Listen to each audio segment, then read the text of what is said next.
Təsəvvür edin Kamran bəy, mən özümü qoyuram Rus əskərinin yerinə, hardakı döyüşürəm, tutaq Pakrov istiqamətində. Eşidirəm ki, 4000 kilometr arxada Ukrayna əməliyyat keçirir.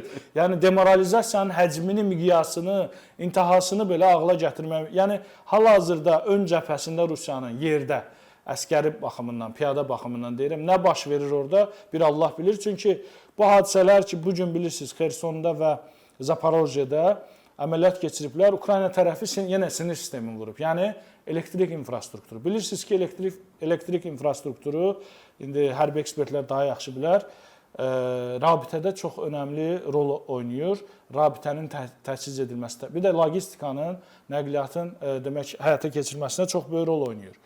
Demək Ukrayna əgər bunu vurursa həmin o yerlərdə, demək orada əlavə əməliyyatlar keçirəcəklər. Əvvəl onu kör edirlər.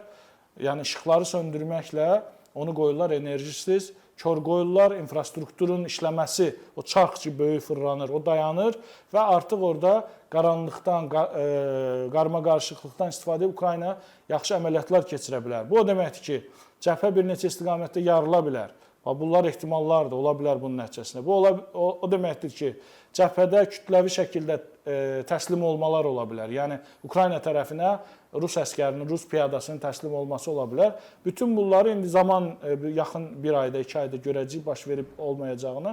Amma istənilən halda elə bir prosesləri tətiklədi ki, bu biz hamımız deyəndə şəxsən mənlə siz fikirlərimizə belə idik.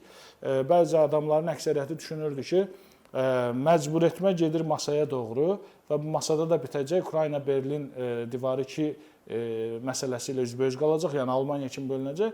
Amma təbii ki, biz bundan razı deyildik və dəfələrlə də sizin də efirdə, digər efirlərdə də bunu vurğulamışıq ki, bu xına, o xınadan deyil. Burada hələ bitməyib proses. Burada hələ qabaqda da əsas məsələlər.